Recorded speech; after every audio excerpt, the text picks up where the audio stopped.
Hi, everybody. It is episode 565 of PodQuest. Hey. It is Wednesday, June 11th, 2025. I am Chris. With me is Druten. Hello. And Walnut. Yeah, I finally caved and turned my air conditioner on. I think we turned ours on, I think, over the weekend. Maybe not over the weekend. Monday? It was really hot last week. At one point, it was like mid-80s. And I almost turned it on, but I needed to get into the air conditioner and clean out some vines that have been growing inside there. So like I stuck it out, and it was only 2 days that it was hot, and then today it was halfway through the day. It was like just after lunch, and I am feeling the heat drain me, and I'm not doing any work. So I was like, I gotta turn it on because I'm not getting any work done because I just don't. I can't. So I caved and turned it on, and I'll probably turn it off on Saturday because it's supposed to get nice on Saturday. Well, not nice, but it's supposed to cool down on Saturday at least. Yeah, it's usually like if it's over 80, we turn it on. If it's under 80, we'll just kind of play it by ear, see how the house feels. Yeah, I'm rough. Like usually, like 81, 80, 81, like around there. I'm like, all right, I can manage, especially if I'm not working. But if it's like a work day and it's that warm, like I said, like it was even last week, I was like, I should have turned it on because there was a day or two where I was just completely drained and unfocused because I was just like, it's so warm. But it wasn't hot. Like it was just, you could feel the warmth. And so it was like it wasn't incredibly uncomfortable. I wasn't sweating sitting in my house, but it was just like, it wasn't a good temperature to where like, I don't know, like you could have felt like if I stood still, I was fine, but the second I moved my hands, I could feel how much warmer the house was on my arms and stuff. It's weird to explain. It's hard to explain. Yeah, I mean, you're also a little more like, you don't like turning your air on until you have to, whereas I think, Drew, you're in a similar boat to me. It's like, when I want to be comfortable, I'm going to be comfortable. Like, I'm not going to be like, oh, it's bearable.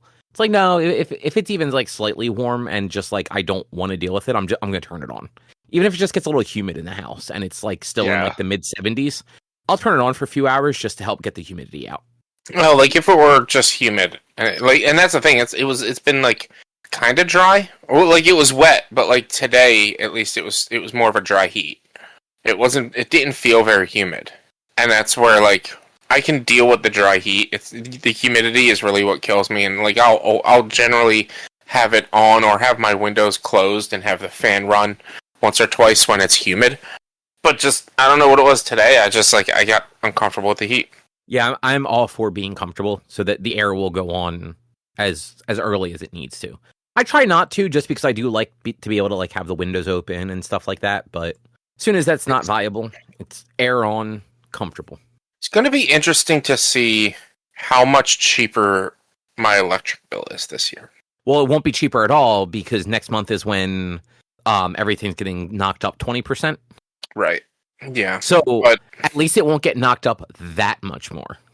Yeah, but it's I can't believe it. Why? Yeah, I got an email or something about that the energy's going up for some fucking reason because of Trump probably. But yeah, I mean, but like they don't have there's no window. Like there's still a window unit in that room, but they're not running it. So it's just. Now, have you been up to check that they didn't leave it on? It's not. I just went in there today. It's not on. Look, I'm just making sure. They didn't give a shit when they lived there. They certainly don't give a shit now. True, but like also their door is closed, so it should stay cooler longer in that room, which means the window unit shouldn't kick on as often. But yeah, it's off. I just turned it. I just went in there today. But it's been nice having the windows open. Like that was the biggest issue with them being here was that small room. By them, anyone who's listening, we haven't talked about this on the podcast. No, my roommate's moved out. I don't know if we talked about it on the show though. We talked about it after. But my roommates moved out, and they had one of the rooms upstairs was just completely full of their shit. And like to the point where I couldn't get into the room. I was able to finally open that window last week, and that window helps keep upstairs cool, especially in like the later months, in like the May, June July-ish if I have the windows open, because there's a straight window from one side of the house to the other, so like a good breeze will just come in. It's not been very breezy though lately, so like it didn't help too much, but it still helped, and then it's been great. Nice. Yeah. That's good. I'm glad. Yeah, thanks. Anyway, enough about real life bullshit. Yeah. What's on the agenda? On the agenda, there's this this indie game coming out called Mario Kart World Tour, which came with like this system called the Switch 2 that Cobb got, so he's going to talk about that. Then there was Summer Games Fest this past weekend. That there was a lot of trailers and stuff for that I didn't watch any of. And then I played and beat Mega Man X8, a game that I notoriously call the worst game I've ever played. And I also checked out a demo for this game called Macabre, I guess is how you're supposed to pronounce it. It's a demo from a Kickstarter of a game that's on PC. That word is macabre, I believe. There's an E there, man. There's an R-E there. It's probably macabre, but there's an R-E there. I'm double checking. Yeah, it's macabre. I know. There's a little smoke from where I'm sitting. I know it's like it's a dumb name. It's a dumb word. Drew, that's right? I'm saying that right? I'm not losing my mind? Okay. Yep. You're right. Like, Rich, you said it that way, and then I'm like sitting here second guessing myself. I'm like, no, that's macabre. Like, no, yeah, trust me. I struggled back and forth with that yesterday while streaming it. I was like, macabre. I don't know. Like, that's like mediocre isn't really spelled the way it should be. But like, like M-A with the E at the end. The E amplifies the A. Macabre. Except when there's a C. So the E shouldn't be there. So it would be macabre. Macabre. I hate the English language.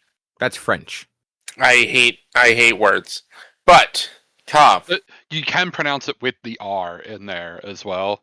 Both pronunciations are correct, but it's either macabre or macabre, but not macabre. It's true. I looked up on the definition to see the different pronunciations. I didn't know the pronunciation with the R in there, but it makes sense. Neither did I until just then. But yeah, I ended up grabbing a Switch 2. Turns out you could just walk into Target on Thursday and just buy them. Makes sense. Yeah. Pre-order sold out immediately, but in store they just had them. They probably learned from Switch 1 release. Also, not as many people are getting them at the moment, even though I've heard that they've broken records. They've sold 3 million of them in a weekend. Like, a lot of people bought them. Yeah. So it's like they learned from the Switch 1 release. They also learned from the PlayStation 5 release, I'm sure. Which is why they're like, all right, they've been shipping these things out for 6 months. Well, so I think they've also been they've just been stockpiling them for possibly longer. Yeah. Because I forget which podcast I was listening to, but somebody pointed out that if you got the bundle, the one that comes with Mario Kart, there were 2 different versions of that bundle, and like there was no differentiating it on the box. Some of them had the code, like just an eShop code in the box to like purchase and download Mario Kart.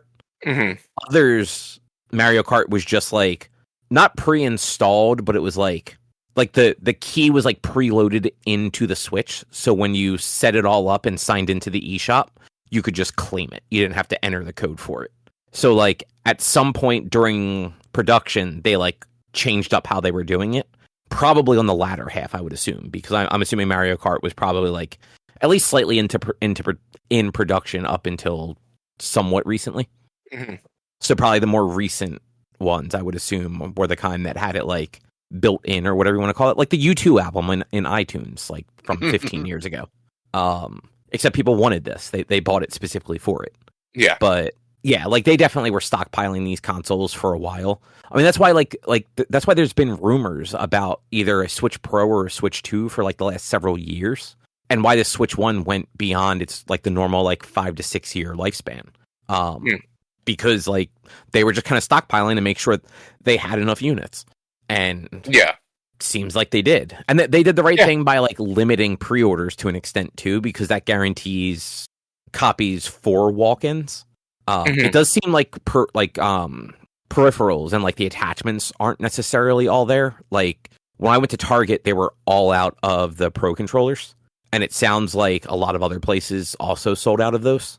And I also saw, that the game that they're selling for like $10 that should have just been a pack-in, like the console tour game.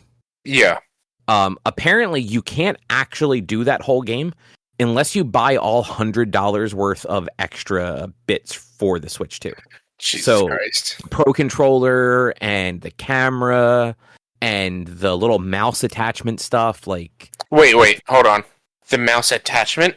Actually, you know what? Maybe that comes in the box. That could very well be in the box. But yeah, there's like a thing you can put onto it to make the mouse use a little more. Okay, so you don't need it to use the mouse. No, just like you don't need the steering wheels to use the Mario Kart steering. Okay. And you also like you don't need their camera either. Like some other cameras will work with the Switch. No, like the way you said it to me, it sounded as if the big thing that they were selling with this console, the mouse feature that they are building a game around, you needed a separate peripheral for that you needed to buy. That's what it sounded like to me, which is why I got concerned and actually frustrated. Yeah. Also, other than that pack-in game, I have no idea what games possibly use that right now. There's not a big launch lineup for this console. Is that Wheels game not launch Wheels title? The basketball, the wheelchair basketball game. I don't know what it's called. Yeah, neither do I. I'm actually double checking because I kind of forgot that thing was even a thing. It's the only game they said anything that fucking uses the mouse, like the mouse controls. No, it is not out yet. Jesus. So 0 games that use the mouse control. So the Switch 2 has 1 game right now. Well, plus all of the games that they just upgraded and are selling in a Switch 2 box. So the Switch 2 has 1 game right now. Because you don't need the Switch 2 to play those. No, but if you buy the Switch 2 versions, I think you do. Well, yeah, but if you already own a Switch, you don't need the Switch 2 to play those games. Yeah. I will say they're at least being somewhat decent about the upgrades. Stuff like Breath of the Wild requires like pay to upgrade, kind of like Tony Hawk 1+2 did. But other games like Pokemon Scarlet and Violet, it's a free upgrade to like a Switch 2 version of it.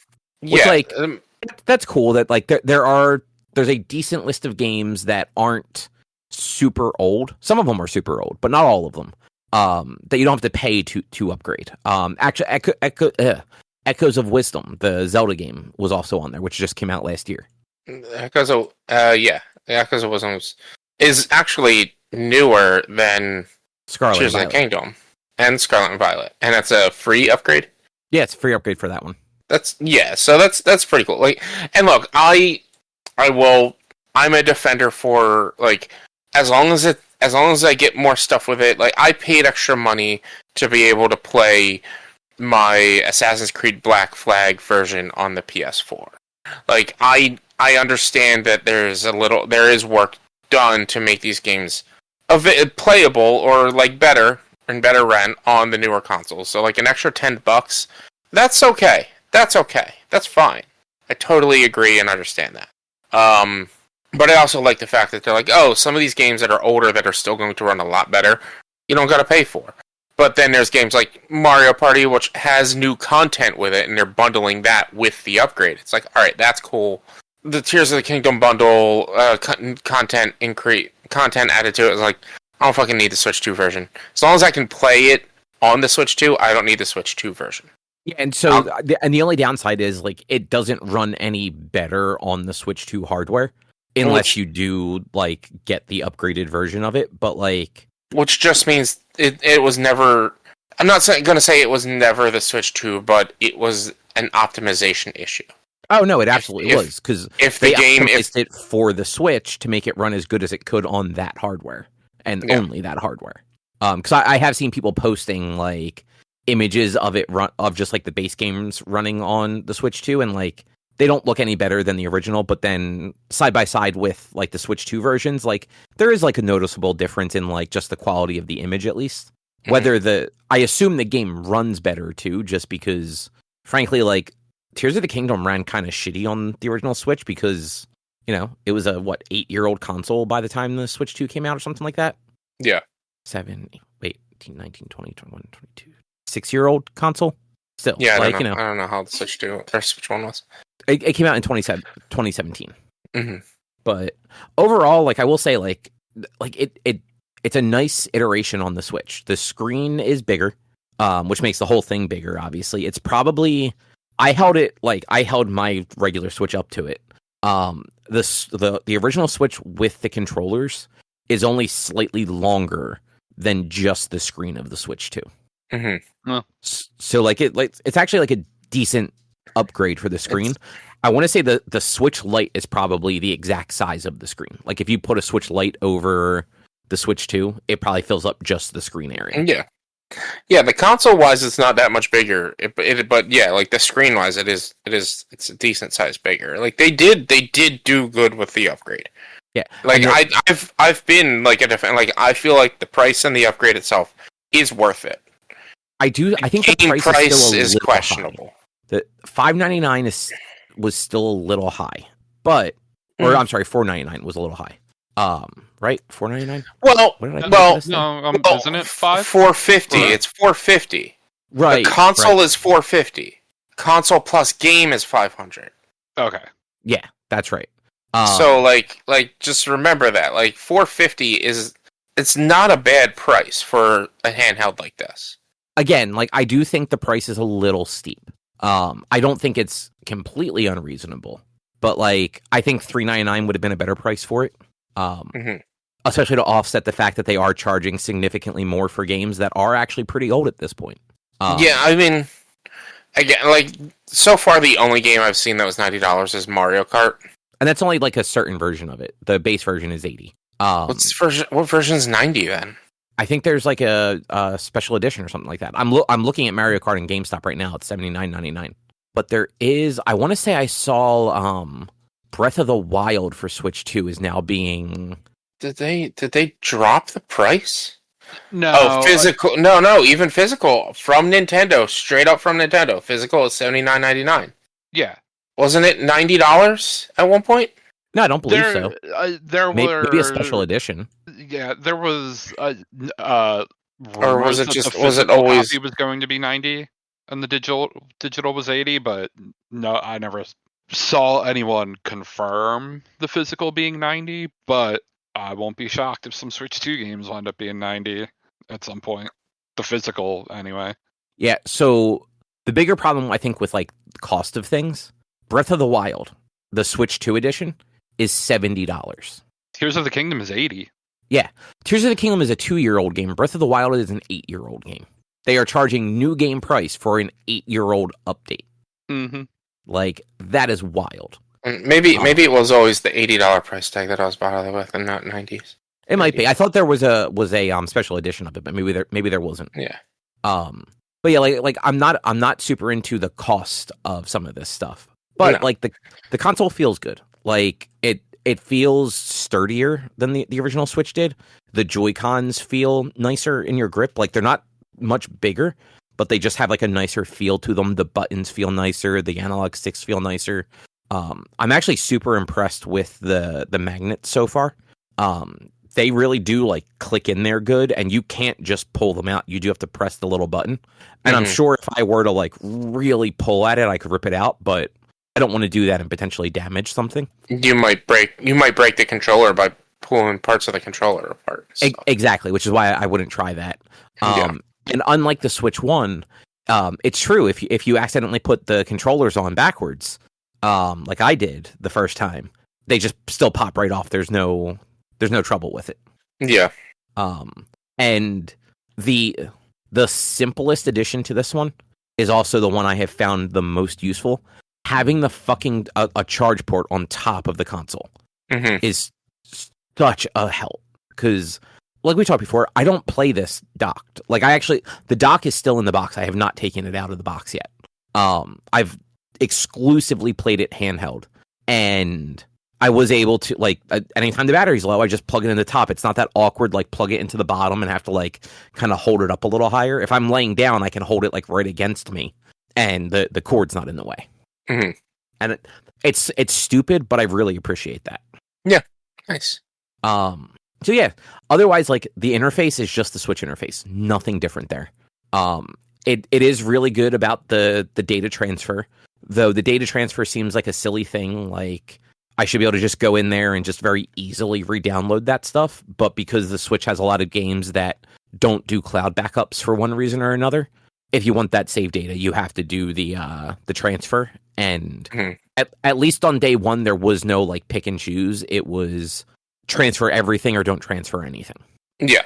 And the only complaint I had with that was it then queued up every game to start re-downloading. And, like, I had a bunch of stuff on my Switch that was downloaded that I didn't need to re-download onto the new one. So I did go into all my games and, like, one by one go in and, like, cancel the download for each of them. Which, again, not the end of the world, but just kind of annoying. Because I also did not buy an SD card for it yet. There's more onboard storage, so I just haven't seen the need for it yet. And those SD Express or whatever that you have to use for the Switch 2 are just a little more expensive for the size than I really want to spend right now, especially after buying like the Switch and a game and everything. But overall, like, I think it's, like, legitimately, like, it's a nice iteration. If we look at, like, the Wii U as almost like the prototype for, like, the Switch with the gamepad, and then the Switch as, like, their first attempt at, like, just doing that by itself, the Switch 2 really is kind of like the perfected model. Like, all the little nitpicks you'd have about just the use and form factor and feel of the original Switch is, like, resolved in the Switch 2. Like, it just feels like a nicer premium console. And it's still lighter and easier to hold than, like, the Steam Deck, which, while I love my Steam Deck, it is, it's a little bulky, a little heavy. It's not, it's not the thing you want to, like, carry around with you. Nice. Yeah. Nice. But beyond just the hardware, I did play games on it. Real quick, I didn't mark this down, but I did load up some of the GameCube games. Nice. Which I totally forgot were, like, showing up on there. That's honestly one of the main reasons why I want the Switch 2 is for the GameCube games. Like, I want Mario Kart World Tour, but I also just want to have access to GameCube games. Yeah. Right now, it's Wind Waker, Soul Calibur 2, and F-Zero. I forget the subtitle. The GameCube F-Zero. Yeah. I did not boot up Wind Waker yet because that one is a little bit more of a commitment to get started. But I did jump into Soul Calibur and F-Zero. I realized I've never played F-Zero before, and I don't actually know what to do. I mean, I know you race, but, like, it seemed like there were ways to boost and stuff, and it just I wasn't getting it, and I didn't spend enough time to, like, look up the controls. So it's one of the buttons is a boost, and then there's, like, you can drift with the LNR button. It might be the LNR button that you can, like, boost with or something like that. But you can do, like, a bit of a drift if I remember correctly or something. It's been a while since I played that one.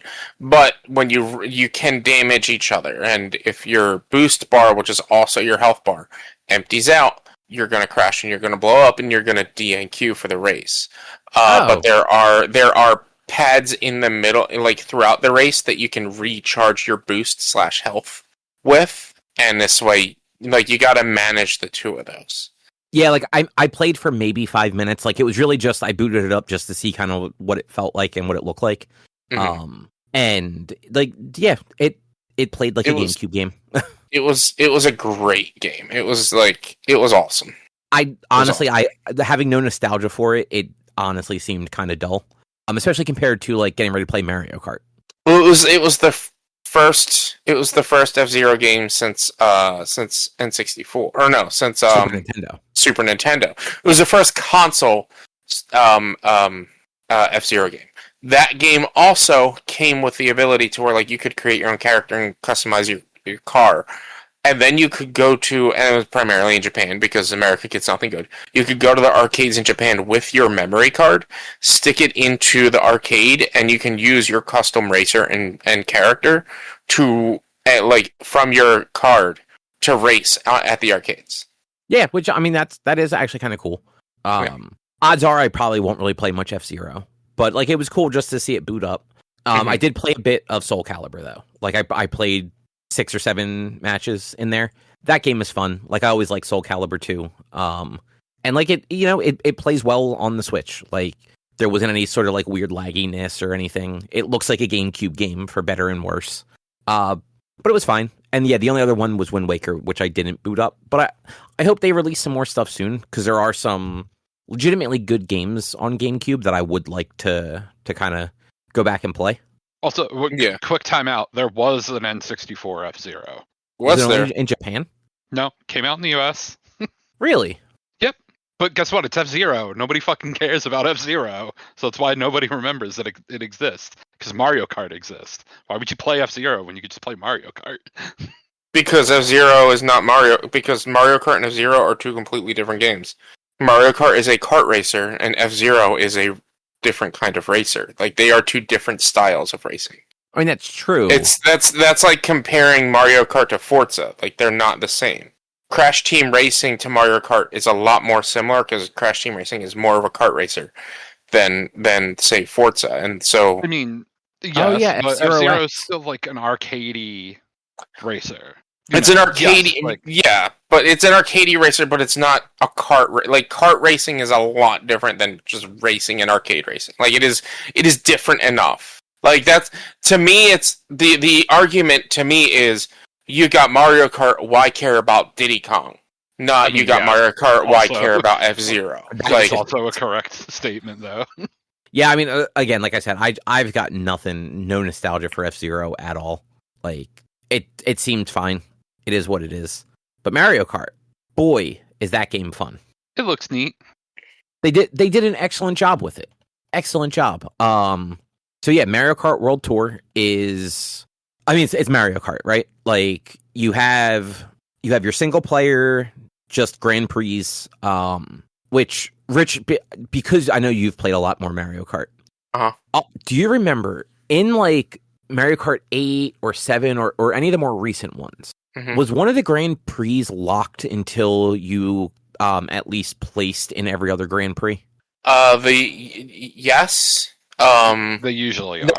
Not one of, though. It's the first four leading up to also the one that has Rainbow Road, or whatever the base ones are.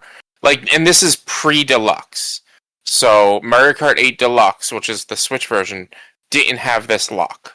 But pre-deluxe, so regular Mario Kart 8 and before, it would have the first 4 sets of tracks, and once you've got pole position, or just like first, second, or third in all of those, it should unlock the next set, which are generally the remake races and tracks and stuff like that. So yes, it's not just one cup, it's usually a couple of cups that are locked behind. Okay, you know what? That actually sounds more familiar now. It's been so long since I played one of them from like without any save. Yeah.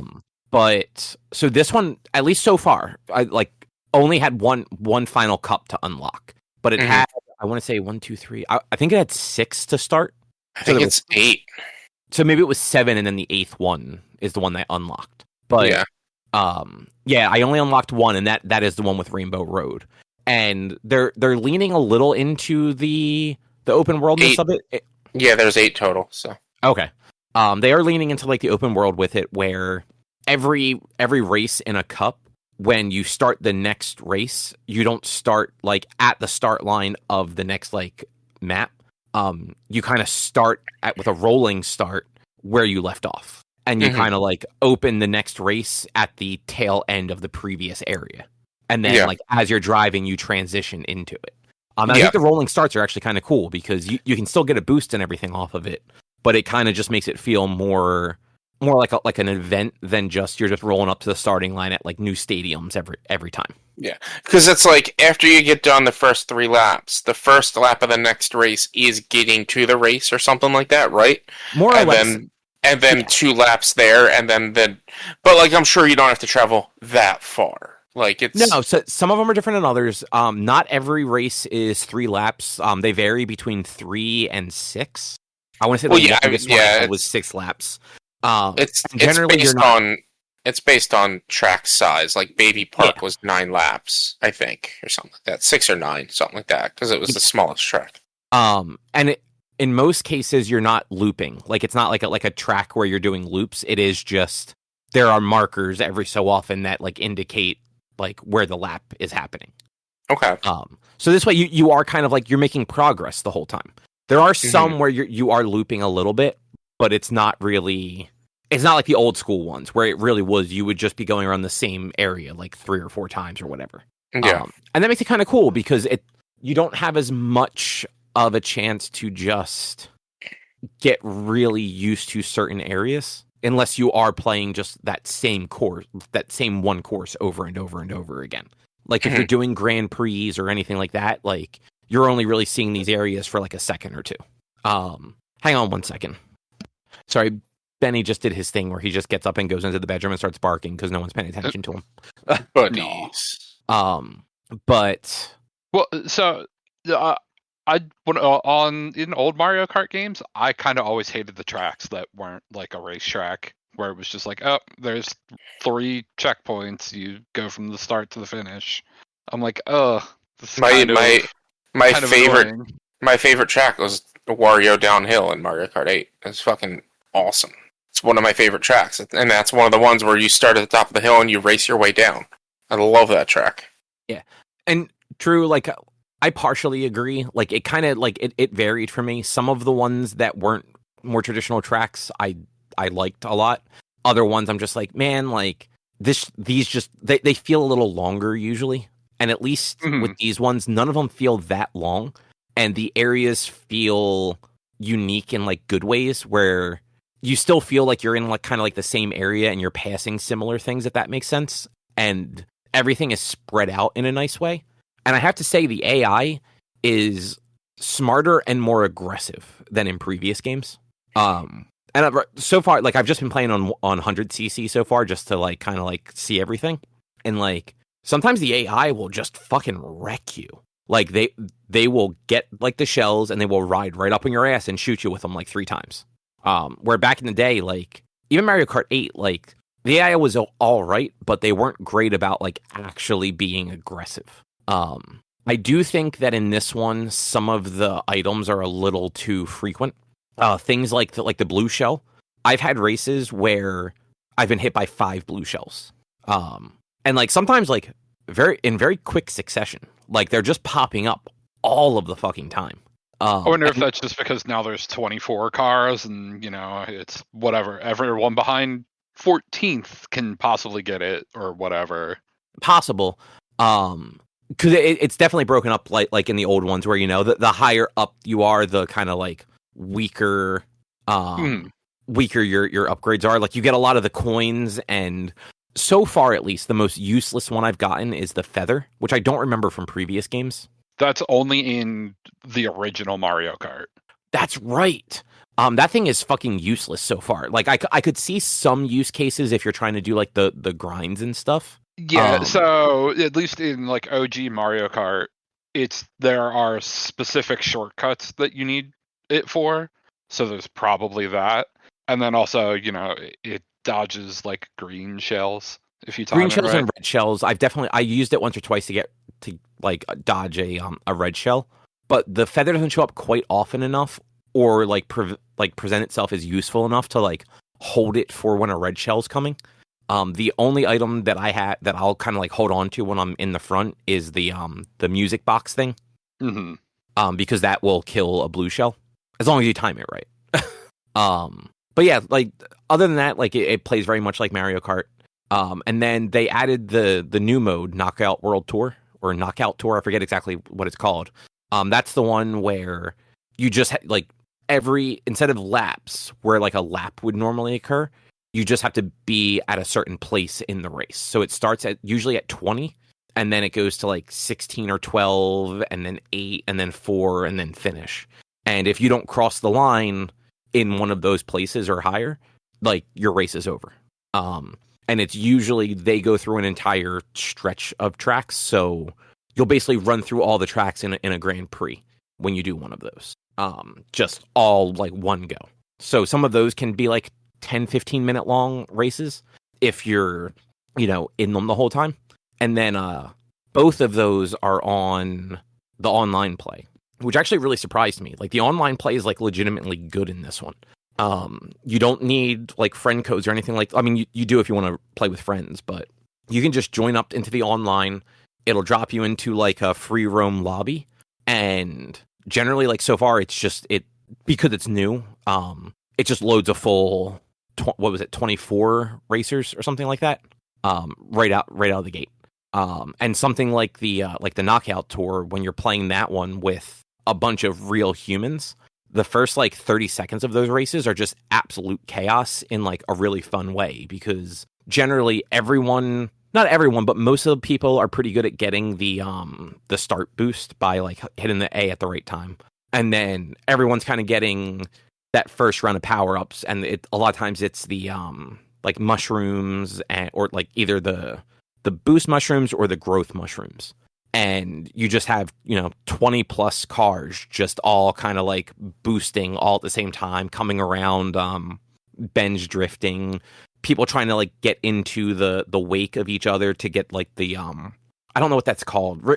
Do either of you guys know what it's called? Like when you like get behind the car and like you get like the slipstream sort of effect. Drafting, slipstream, whichever you want to call it. Yeah. Like it's actually a lot of fun doing that. And like people so far at least have not been playing shitty. Like everyone just seems to be having fun going through it, and it's been a good time. Like I legitimately have been enjoying the multiplayer, even if it is chaotic enough that like your skill only matters a little bit. A lot of it still just comes down to luck. I have been seeing some crazy clips of track shortcuts. Crazy clips using the wall riding and shit like that you can do, like skipping half the track with like, because of the way they laid it out, you're able to like skip half the track with like wall riding and shit. Yeah, between the wall riding, there's definitely a few areas where if you have the like the golden mushroom, the one that you can just kind of like use for a while, you can just boost right through areas where you normally wouldn't be able to drive. And yeah, just like cut way ahead. But a lot of times, because items like the blue shells and everything are so much more common in this one, when people get like big gaps in front of them like that, odds are it doesn't last for very long, especially on these longer races like the knockout ones, because like eventually they're going to hit with the blue shell and people are just going to catch up to them, and then they're just going to kind of fall behind. And that's kind of why that one's actually a lot of fun, because even when you're losing it, you're generally not losing it because you're bad, or because everyone else is just like, it's not like a fighting game where like you go play a fighting game online and people just trounce you. It's like I've been in first place for like 3 legs of one of those races, and then just by just bad fucking luck, I'll make like a bad drift, I'll go off the track, I'll get hit with a shell, someone will freeze me, and then all of a sudden I'm in like 12th place and I need to be in 8th, and the finish line for the 8th spot is too close for me to catch back up. And it's like, well, that sucks. Like one bad move, I get hit a whole bunch, and suddenly I'm out of the race. And it's just, it's my fault. But I'm having fun with it. I enjoy it. Hopefully they release some other games that are worth buying for it soon, or at least like add some more stuff to the GameCube, because I would like to play more GameCube games, like I said. But yeah, enough about that. Anything that you guys saw during like the Game Fest stuff that jumped out that you want to mention? I mean, I've seen a few things. I haven't really paid too much attention to it. I was planning on, to be 100% honest, like I didn't realize that it was going on this weekend, and for me, like, trailer overloads, it's really all it is, and so like I don't really like get a lot of fulfillment from that, because it's just like, oh, this is coming out in 3 years, it's coming out in 2 years, so I don't really 100% care too much. So I didn't really watch, and then I was like, you know what, let me do a reacts video for some of these trailers, so that like I've been kind of holding off on watching more until then.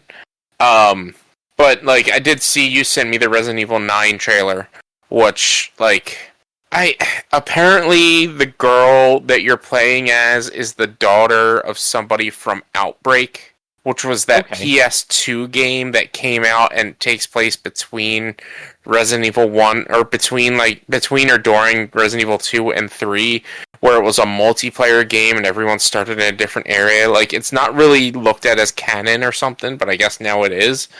And I was a little like bummed out. I was like, all right, it's another game introducing a new character, but like where like we know like where Chris is after the last one. Well, where's Claire? Where's Jill? Where's fucking Leon? Like I want a game with I want to see the old characters again. Like because Chris was in the last one and Rose had like a good end. And, like, she's still part of whatever's going on. And the fact that we're going back to Raccoon City, I want to see old characters again. I want to know, like, I want to see Leon again, really. Well, I think they said in this one, like, Leon is going to be a character that you use in the new one. I haven't, like I said, I just seen the trailer, and I don't remember him being mentioned in the trailer, at least. So it was like a news thing I saw after the fact, and I will be 100% honest, I do not know if it was, like, legit or not, because, like, I don't follow Resident Evil all that much. Like, I told you because I know, like, you enjoy them, and it's actually not... It's February. Like, it's due out in February. It's not that far away. Yeah, well, it's next year still, but yeah. But, yeah, I mean, February is next year, so... Yeah. But yeah, I was like, it's neat that we're going back to Raccoon City. I don't know. I mean, like, it had a nuke blow up in there, so, like, there's going to be a lot of radiation still probably lingering around. Let's see, it was, 96 when the nuke hit? 98? If if it's modern day, like, I mean, I guess they probably, a lot of it might have, like, I don't know, like, there's people living in Nagasaki and Hiroshima again, so. Yeah, you can go visit those places. Yeah, so I guess, yeah, they're livable again. It's livable, but, like, it doesn't look livable. I also don't know what year this is supposed to take place. I don't know if it's supposed to be, like, 2020-something. So if the thing that I saw was real, and that really was Leon looks older, so I assume it's actually supposed to be President Day and supposed to be, like, 20, 30 years later. Mm-hmm. Yeah, I don't know. We'll see. We'll see. We'll see what happens. And the only other thing really from Games Fest I saw was the what's it called trailer from Game Freak. Wait, what? Was it Game Freak? Was that Games Fest or Games Fest? Summer Game Fest that had that? The creators of Pokemon, the original developers of Pokemon, they have a new game coming out. That's not on this list. At least I searched Game Freak and it didn't come up. Or maybe somebody from Game Freak. I'm looking at their games. Oh, Beast of Reincarnation. No, yeah. I missed that was a Game Freak game. Mm-hmm. It's very. I guess it looks like maybe it was from the Xbox showcase and not from Game Fest. But yeah, so it's like it's action RPG. It looked very like. Honestly, it looked kind of Soulsborne-y, maybe, but not quite. Maybe more like Sekiro than like Soulsy. Mostly just like does not look like characters. A Game Freak game. I'll say that. Yeah, and like it's really because like you're battling both like basically yokai and robots that could be yokai kind of thing. It looked really cool. I really liked and dug the atmosphere and things like that. So I was like all right, I can get behind this. I'm excited for that.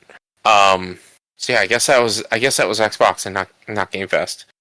And I guess the only other thing really that I saw was the announcement for and the fact that it's releasing next month of Grounded 2, which they literally just finished Grounded like last year.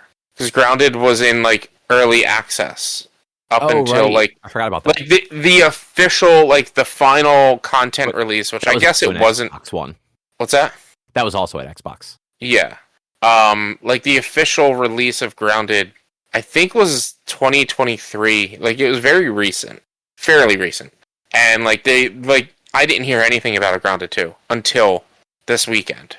So I don't know if they announced it earlier that I just didn't pay attention to, or if they just like stealth created this game and are releasing it.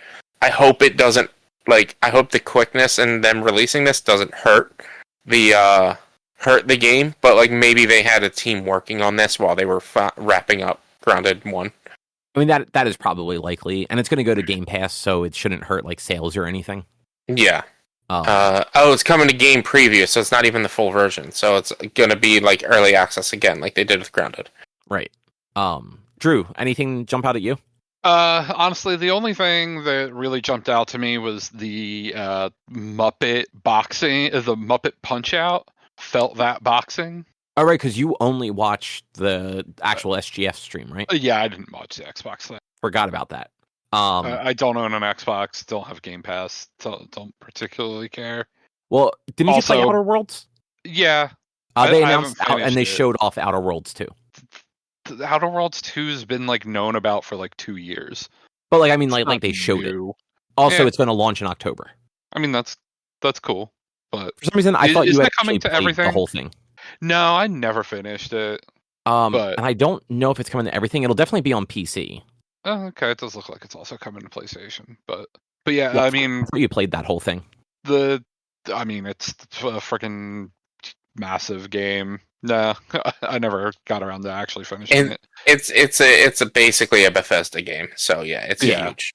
I mean, from what the nominal talk I saw about the Xbox thing it was like really boring.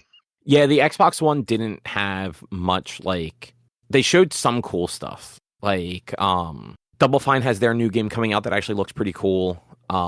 That Beast of Reincarnation, the new Ninja Gaiden got shown off. Don't Nod had a game that got shown off that actually looked pretty cool. But I think that might have been shown at PlayStation 2. I might be misremembering though.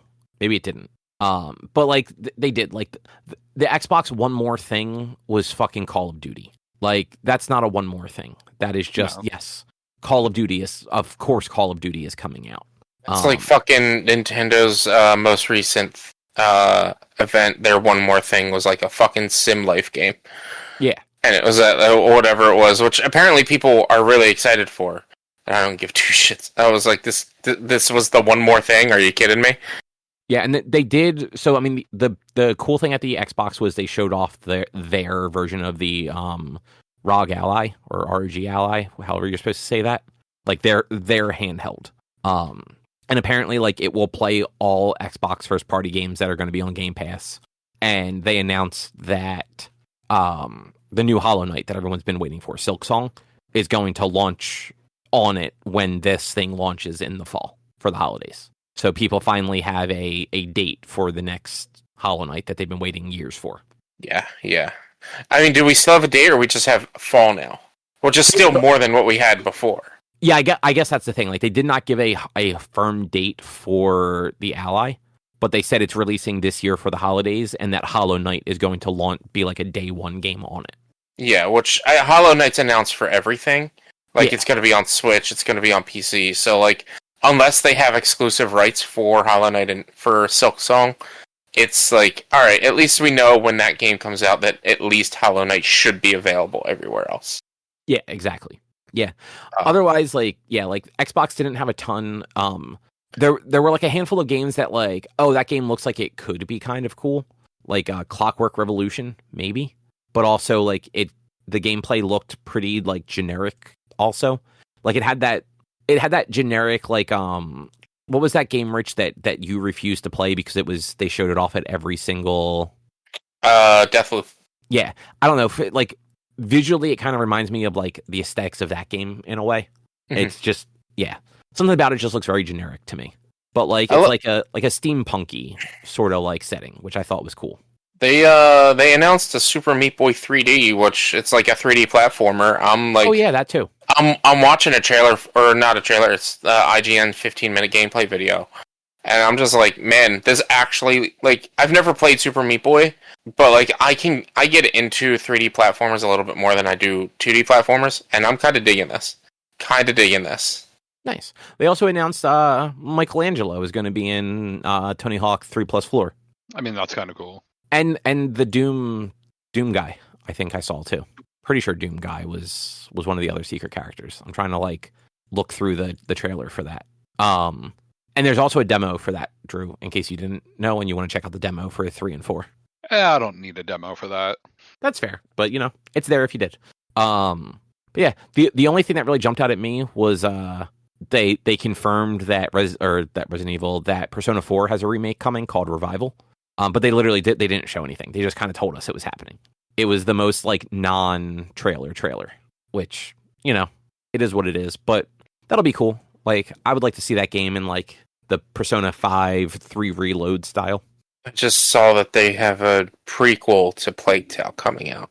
Oh yeah, that too. I forgot you played those games. Yeah, I hate I mean, whatever.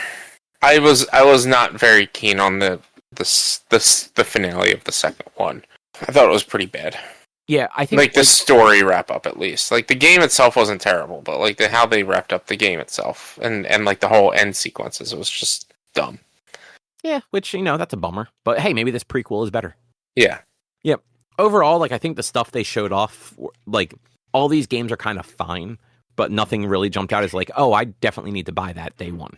Like there's some Xbox stuff where it's like, cool, if that's going to be day one on Game Pass, like I probably won't play it day one, but I probably will sign up for Game Pass for a month and like try some of them out, see how they are.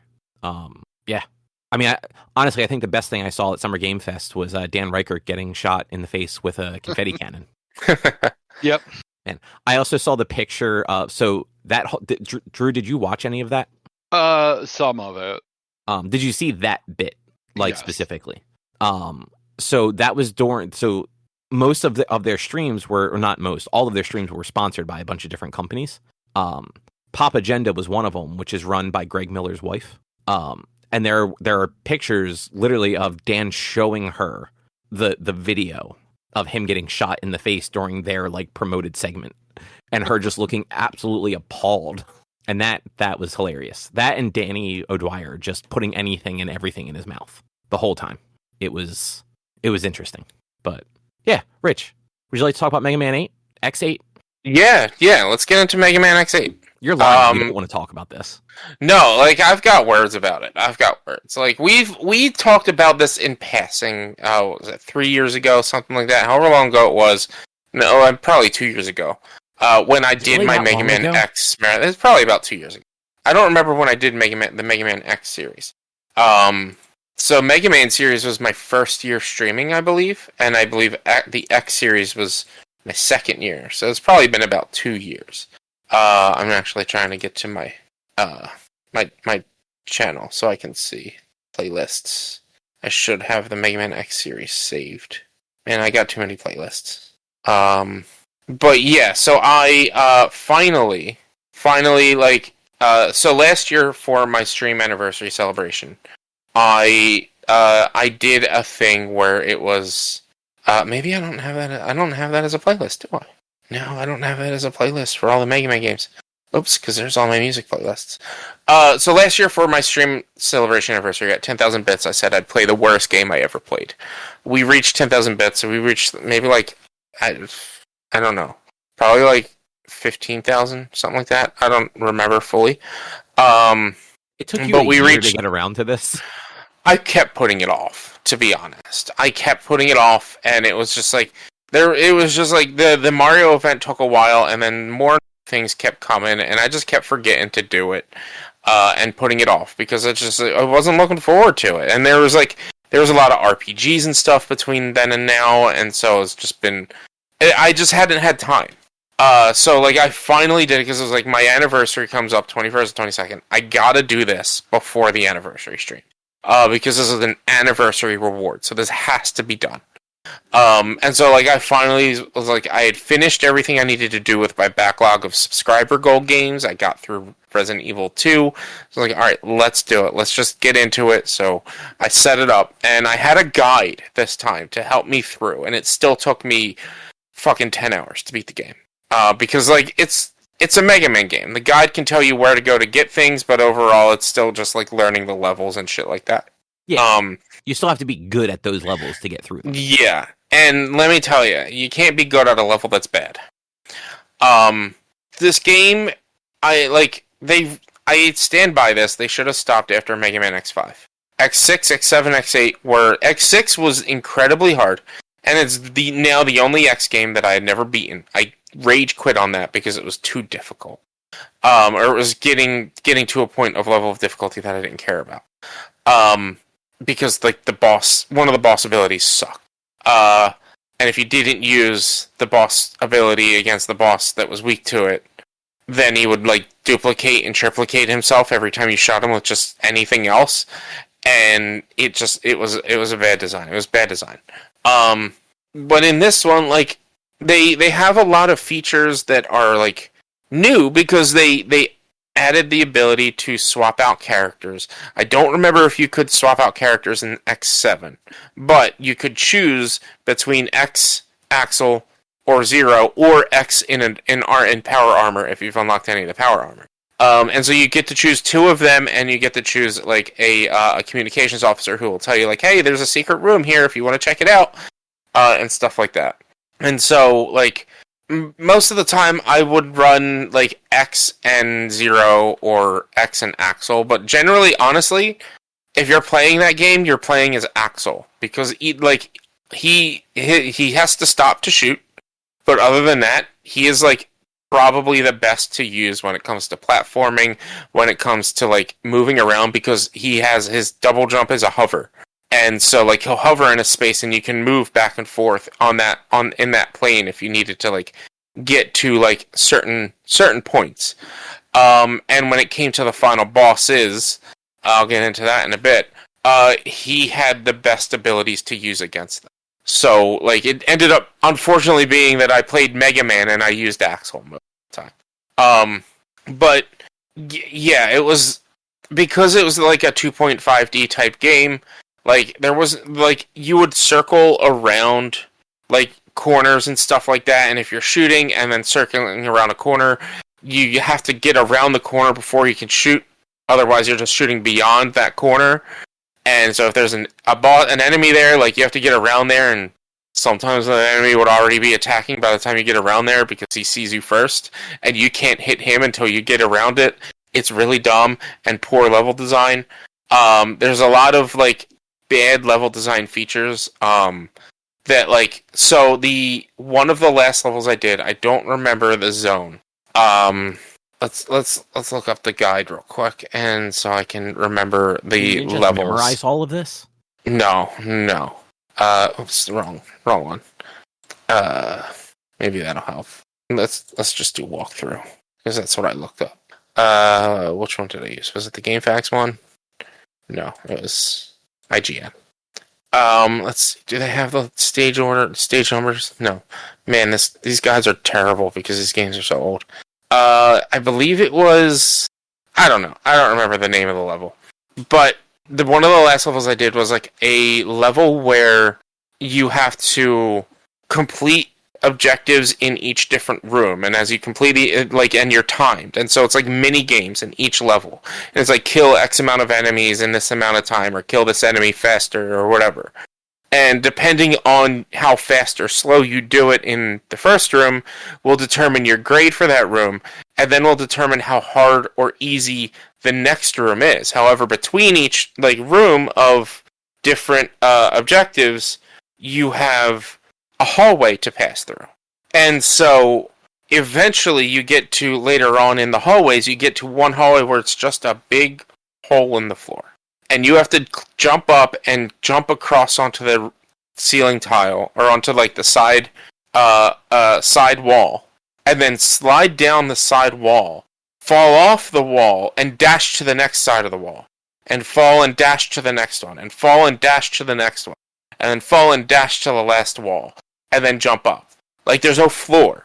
And if you fail that, if you die, you just get reloaded right in that room, but you have to get across that. And then the next room is a room where there's spikes, and you have to jump over a spike. And then, to me, it's impossible to do this last room without Mega Man having his boosted jump with his boots, because you have to you land on a platform that is low enough to where even Zero's double jump can't double jump over a set of spikes that you need to jump over, unless maybe you like jump to the side of the wall, jump around and over the spikes, and then land. But like if you have Mega Man's extra jump, you jump as tall as he can go and then dash across and you'll land. And then you have to jump over a set of spikes, drop down to land on the pillar of those spikes you just landed on, because there's another pillar with more spikes, jump across a hole in the floor to hit another pillar that has fucking spikes on it, and then jump up and around the spikes and dash over the spikes to get through that room. Yeah, that sounds terrible. Terrible design. Like, if you're gonna do something like this, you can't have spikes be one-hit kills. I gotta be able to recover if I hit these spikes. It's just, like, if you're gonna make platforming like this in a game that has incredibly bad, but incredibly precise collision, like, if you hit even a little bit of the tip of the frickin' spike, you're dead. Like, if your little itty-bitty toe hits a little itty-bitty pixel of this spike, you're dead. To me, that's bad collision. Because, like, come on. It's that fucking hair of a fucking thing. No one's actually dying from that. It's just like the hitboxes were so big for these damn fucking spike traps and spike walls. And then the last level was another level where, like, you get through it and there's a lot of different spike traps. You drop down into this hole where then there's a couple of platforms that you have to jump across in towards a hole, like a doorway that is connected to a spike trap or a spike wall. So you have to jump just high enough to be able to make it across, but low enough to where you don't hit the spike trap, which is very delicate.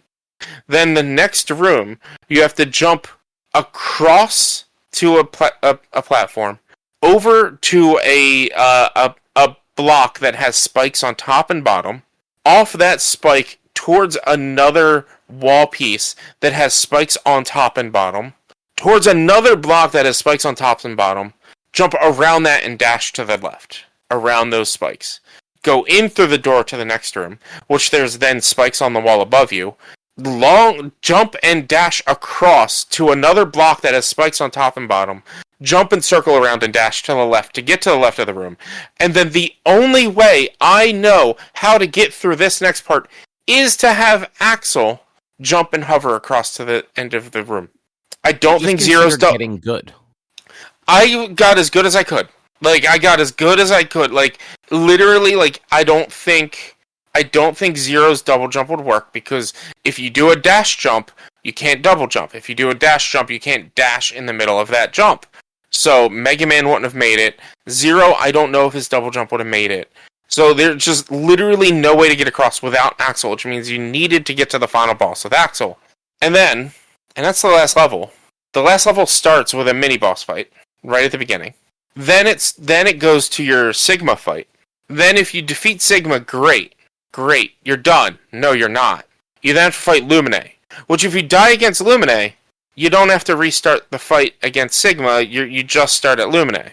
Which you kill Lumine, and then if you kill Lumine, you have to fight a harder version of Lumine, and a stronger version. Which if you die this time, even though there's a whole ass fucking cutscene and load screens between the two, you have to start back at the first Lumine.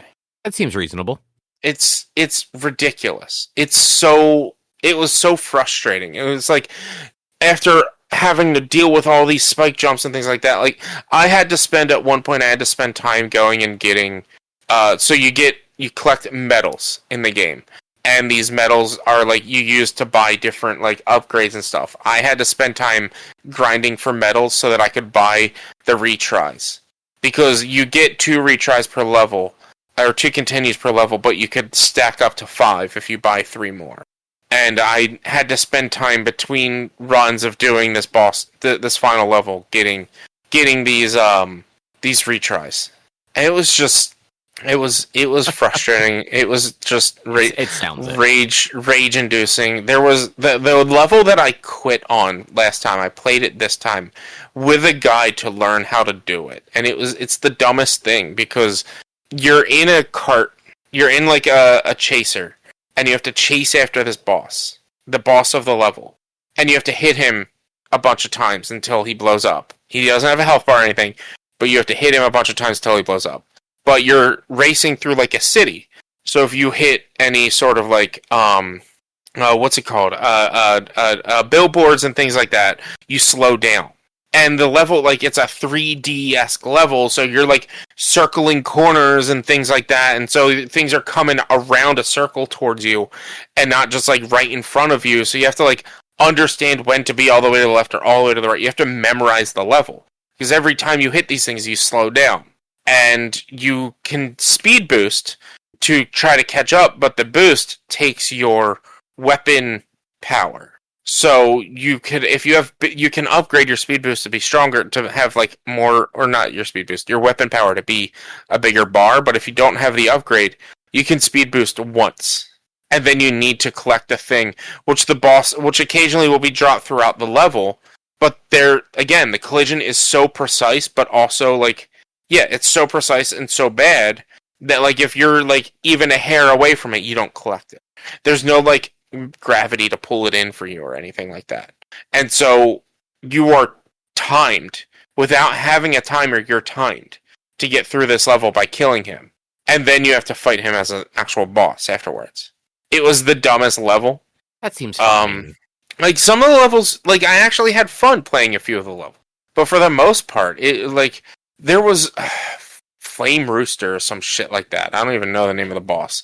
Oh yeah, some of the bosses in those games are just stupid names.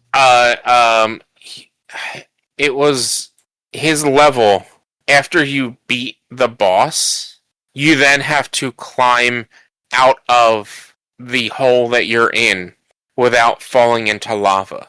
And if you fall into lava, it's a one-hit kill. So if you say you're on your last... Burned Rooster is what it is. Burned Rooster was his name. And so, yeah, you have to... After beating him, you have to jump and climb the level. And if you die, and say you died and you had one retry left, and that was your last retry, well, guess what? You have to do the whole fucking level all over again. Even if you beat the boss. You're fucking Mega Man. They teleport everywhere. Just teleport me out. Why do I have to climb out of this thing after killing the boss? Well, I wouldn't care. Convenient. I wouldn't care if like I had to climb out of it to get to the boss. Yeah, sure, that makes sense. But climbing out of it after killing the boss that's fucked up. Like that's messed up. The Lumine, the first form of Lumine, what they do is each boss has an ability called an overdrive ability. So when you get them down to like 3/4 health, less than 3/4 health, taken out, or less than a quarter health left, they will use their overdrive, which ends up being just like a planned attack, like an attack that they are invincible during, or not invincible. You can still hit them, but it's a very powerful, strong attack that can occasionally take time. For instance, one of the bosses, I believe it was Gravity Antonian. Yes, Gravity Antonian. No, it wasn't Gravity Antonian that had this one. It was, let me find the boss, because it's another stupid name. Not Giga. It was Earth Rock Trilobite was this boss. He would call out crystals that would, like, pop up, and you'd have to jump over the crystals, and they'd push you to the edge of the room, and you would get hurt if you got to the edge of the room. Gravity Antonian would call blocks that would drop down from the ceiling in like a certain... It was always the same order. It was like the middle, and then the two sides, and then one of the sides, and like you'd have to learn the order. But then there was Avalanche Yeti, who his ability is he calls ice down, and for the rest of the fight, ice is coming down upon you. So this enemy, this final boss, would use all of their overdrives as their attack, and they would be invincible at certain points. You just wouldn't be able to hit them while they're transforming and things like that. And they would always activate Avalanche Yeti when they reached a certain health point, and they would always activate the Rooster when they reached a certain health point. But they would activate the Avalanche Yeti, which have the ice come down, and then activate Antonian, and have the blocks coming down at you as well. So you're now trying to dodge the ice, but also dodge the blocks. And I'm like, there's too much dodge. Like, I can't hit the boss. Because then when the boss when the boss is then out of that phase, they're invincible. What the hell? And the strongest weapon in the game is Axel's weapon, which you can't move while shooting. Oh my god, it was a pain. Yeah, it was, I definitely understand why they haven't made another Mega Man fucking X game since then. Also, like, people don't call Mega Man X 6, 7, and 8 as fucking canon because the original creator doesn't count them as canon. He was just forced to make it. He wanted the game. He wanted the games to end at 5. He was forced to make more. But he was like, the true ending is 5. But yeah, it was rough. It was rough. It was frustrating. But I'm finally done it. I never have to do it again. One of these days, maybe I'll go back and play X6 just because I never beat it. But I never have to do it again, and I'm happy. There was another Fighting Sigma. It took me 3 tries until I realized that, like, I thought he was just invincible except for certain times. No, there's a red orb in his chest, which is he's the only boss this entire fucking game that had a weak point. He's the only enemy this entire game that had a weak point. It's a red orb in his chest that you can barely notice. And then there's a whole, like, game mechanic that, like I'm happy they don't, like, hold your hand, but it would have been nice that they would have explained this to you, that, like, if you take damage, say you're running around as X and you take damage, it'll, like, clear up a lot of your health but leave a bunch of it red. I didn't know until I was fighting Sigma that if I switched out from X to whoever else I was using, that red health bar would start to heal. I didn't know that. That would have made the game a lot easier if, like, I had understood the idea that, like, oh, this red health bar heals if they're not the active character. Oh man, it's a rough game, man. It's a rough game, but I'm done. I'm happy that I'm done. For now, until another one comes out and people can to play it. X8 is never going to. They're never going to come out with an X9. I don't think they're ever going to do another Mega Man X game. But, like, yeah, I want to play the BattleNet games. There was that GameCube Mega Man Command, Mega Man X Command something or whatever. Mega Man Legends. Mega Man Legends. I need to get access. I need to figure out ways to play that. Yeah, but they'll never do another Mega Man X. They'll never do it. We can hope. Yeah. But how about your Macabre? Macabre. Yeah, so it's just it's a demo. It was a Kickstarter game that they released an open beta demo playtest demo for it. Where it's a multiplayer only game where you and whoever you're playing with, you're placed into a forest right now is all they've got. You're placed into a forest. It's at different points throughout the day and night. Like sometimes it's like a lot easier to see. The last run I did, it was incredibly foggy and incredibly dark. Like even with a flashlight, you couldn't see like more than a foot in front of you. It was pretty rough. That like you have to go, you get a map, and there's like certain points on the map that like you can raise a tower and unlock locations of different things where you can go loot items and gather more items. And right now the only like gameplay loop is to go in, find the quote disco stick, which is like a satellite scanner, put a disc in there, call a monster out so that it can scan the monster, and then retrieve the data from the scanner and extract at a portal. Like that's the basic gameplay loop. And like it was neat. We played for like 2 hours. It was interesting that the monster was weird. The monster has like a learning mechanic, so like the more you hide at certain spots throughout the game, the more likely they're going to like check it. But like you only get 20 minutes. You only have 20 minutes though. So like I don't really know how well the monster is going to be able to find you. Like at one point I was hiding under a table, and the monster comes into the room that I'm hiding under the table in, and he just like literally looks right at me but walks right by me. So I'm like, all right, this is like, he should have seen me from here, but he didn't. But there was another instance, I was hiding in a porta potty, and I guess maybe because I had the flashlight on or something, I just died. I just died out of nowhere. I didn't even see like a monster kill me. I just died. But yeah, like you get the longer you survive, the more loot you get, the more money you get. It's basically like a horror extraction game. That like it's the game is so fucking resource heavy because it's still like early development. So I'm sure they're like working on optimizing it better. Yeah, like it was my PC was running so hot while playing this game that like shouldn't have been running that hot. And it's cool. It's got some legs. It's interesting. Anyone who wants to check it out, you can sign up for the play test. But you can also just play the demo. I don't know if it's going to be a limited demo or not, but right now it's available and live. And you can check it out if you're into like these strange horror co-op games.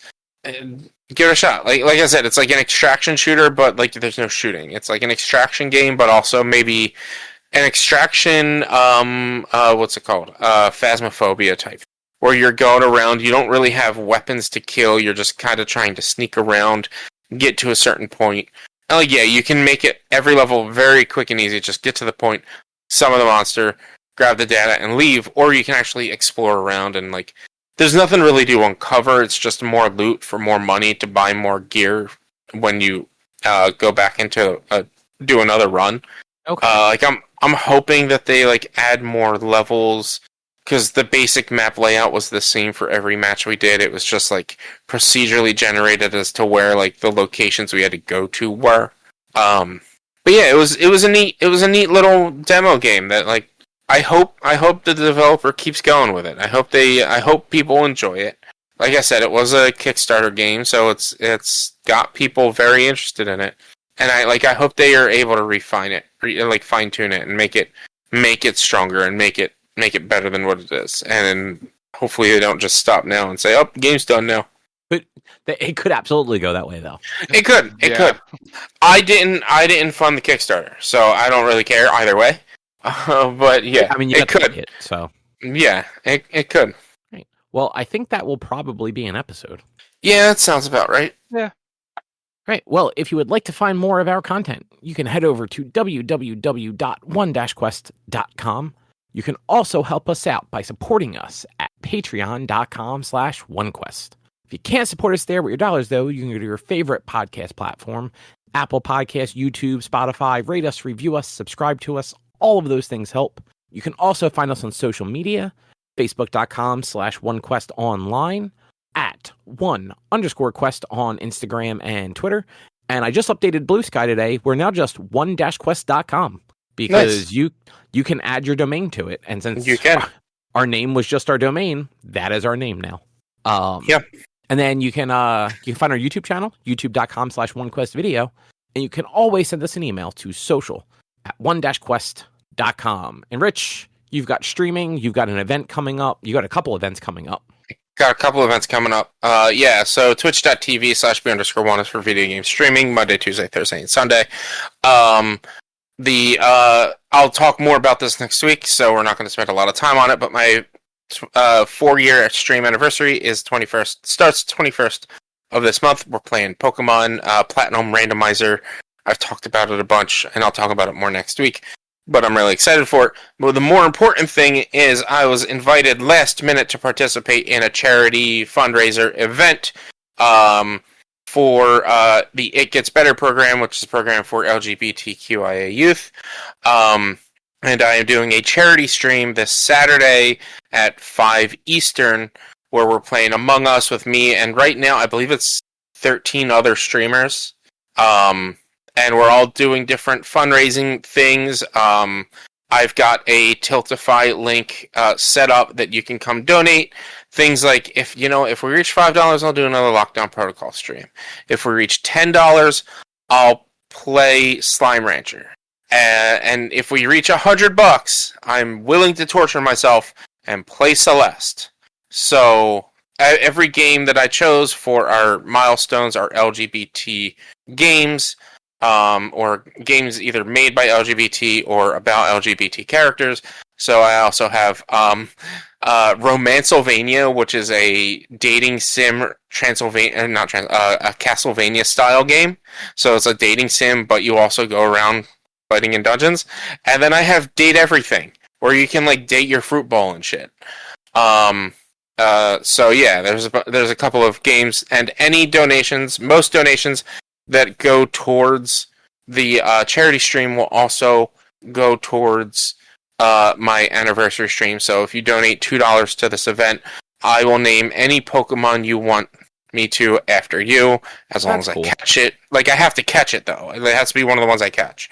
But if you don't care and you don't care what Pokemon, and you just want to be named after a Pokemon, I'll name you after a Pokemon, or I'll name a Pokemon after you. If $5 or more, I will do. It will add 2 Pokemon to the total number of Pokemon I have to catch. $10 or more, I'm going to get a whiteboard. I'm going to have that set behind me, and I'll just have a big old thank you, and you'll be on the whiteboard of thanks. And every donation, I will be putting an LGBTQIA Pride flag sticker on me. And the donations will be live throughout all of the rest of June. So you can even donate during my anniversary on top of helping me with bits and stuff during my anniversary. Look, I know it's a lot. I know I'm asking for a lot of money. Some of it is for charity. Some of it is for me. This was last minute, and I wasn't expecting it. So I'm doing my best, guys. I'm sorry. It's cool, though. It's a cool thing to do. Yeah. I will be 100%. I feel bad having these 2 big events back to back, where both of them I'm asking for money. One for a charity, one for just hey myself. But it kind of just came out of nowhere, and I was like, yeah, I'm not going to miss out on this, because it's also a good opportunity to network and try to potentially get more viewers by streaming with a bunch of other streamers. Yeah, and like doing stuff for charity is never, a bad idea as long as it's a worthwhile charity. Yeah. But with all of that said, we will be back next week with something else to talk about. Thanks for listening. Bye. See yas.